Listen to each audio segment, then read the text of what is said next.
So to this week's What's in the Box. It's the last in our current series, lifting the lid on various objects from the stores of Ipswich Museum.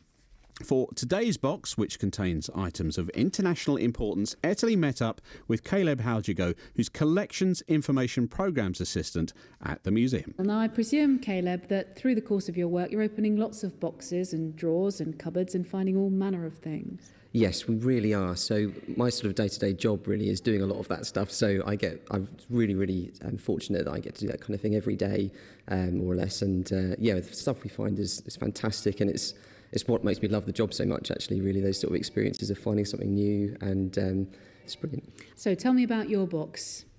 I say this box is about a A3 piece of paper size. Shall I tell you what it contains, or shall we open the box? No, let's open the box. Okay. Let's be mysterious. He's going to open the box. The lid's off. There's tissue paper. Now, it doesn't look as though it's a very big object or a very deep object. No. Well, I've been slightly cheeky in that I've just selected two objects that are related to each other. So they're part of one accession, but they're two objects within it. So I hope you'll allow me that. Okay, so we're unwrapping the tissue paper, and I've already seen some important words on the front of what is a book. Yes. So what we've got here is Basil Brown, who was an archaeologist in Suffolk. He was responsible for discovering the Sutton Hoo ship burial and all of the related material to do with that. Obviously, really important archaeological dig. And what we've got here is one of his field diaries that he took while he discovered it. So for me, it's a fascinating document. I was really privileged to get the chance to work with these notebooks associated with Basil Brown, which is what I'm going to talk about, a couple of years ago, just when I first started working at the museum. And they're a really fascinating collection of documents from a man who's kind of been sort of overlooked a little bit, I think, really, and even though he's at the heart of some of these really interesting stories. So this one looks a little bit like you might think of an account ledger may look. Yeah. In fact, you may even be correct about that. It's got lined columns in it, with kind of red lines left for where accounting could be done.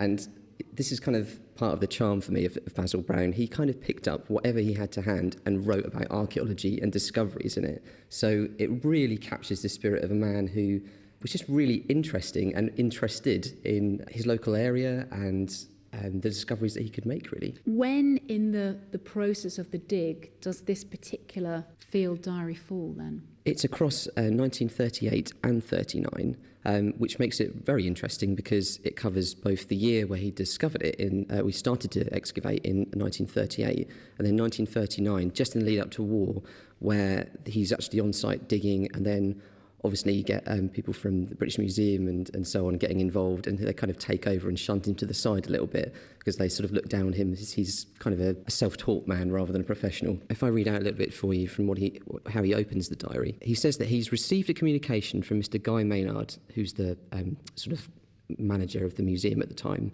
in the 1930s, if he would like to do some more exploration of some sites in Suffolk. And one of the things that he goes on to say on the Friday the 17th of June 1938, that he actually arranges this with Mr. Guy Maynard, and he's going to go and look at Sutton Hoo, basically. Wow. And at the top of the page it says Sutton Hoo. Yeah. And he may have written lots and lots of locations around the country, lots and lots of times, but little did he know that this was going to be something special. Absolutely, he did.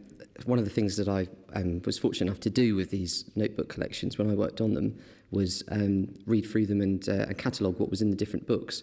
And time and again, he's listing all these, tens or hundreds of places in Suffolk that he excavated, to the point where he really sort of skews the map of archaeological finds based around near where he lived, because he just found so much stuff.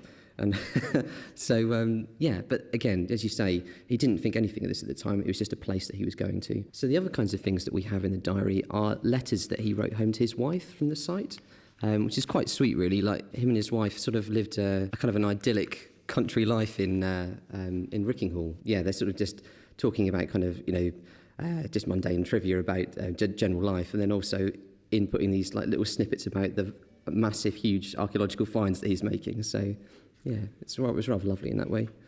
And all of these have now been documented, so these are now all based at Suffolk Record Office, where they can be kept in a more suitable environment, because the Record Office obviously specialises in looking after paper records.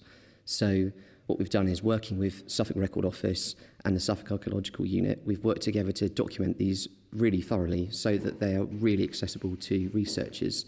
But because they're so delicate, we've created digital records of them all so that they're actually available on individual CDs, so that you can access a digital record of them as well, to make sure that their fragile nature can be protected as well in the stores. Whilst you're talking, I'm just reading over your shoulder, which is quite rude, I know. No. But it says here, he mentions it is a find of a lifetime. Yeah.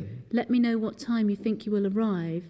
Here, he's acknowledging that he's found something of enormous importance. He knew he'd found something really big. Yeah, he did. Especially when he started to uncover the ship burial, and he could see the rivets in the sand and that kind of thing. He knew what he'd found, and he knew that it was a really big excavation. Through this particular diary, what do you learn about Basil? We learn that he's enjoying his work. We learn that he's in regular communication with his wife. We learn that he's decided that he's found the find of a lifetime. What else have you learnt about him as a person?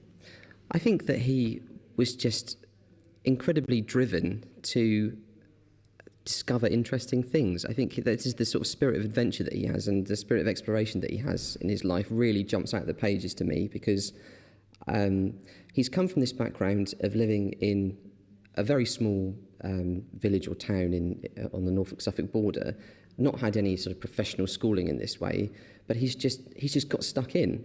And again here, he's been given a job to go and excavate something that he didn't know how important it was going to be at the time, but he's just got stuck in and he's discovered something really interesting. And I find that really fascinating about him as a person. And you can see a film of the lid coming off today's box on the Suffolk Live or the Facebook page with some photos as well. And Ethely wanted to say a big thank you to all those at the museum who've helped by searching out the objects that we've uncovered over the past few weeks.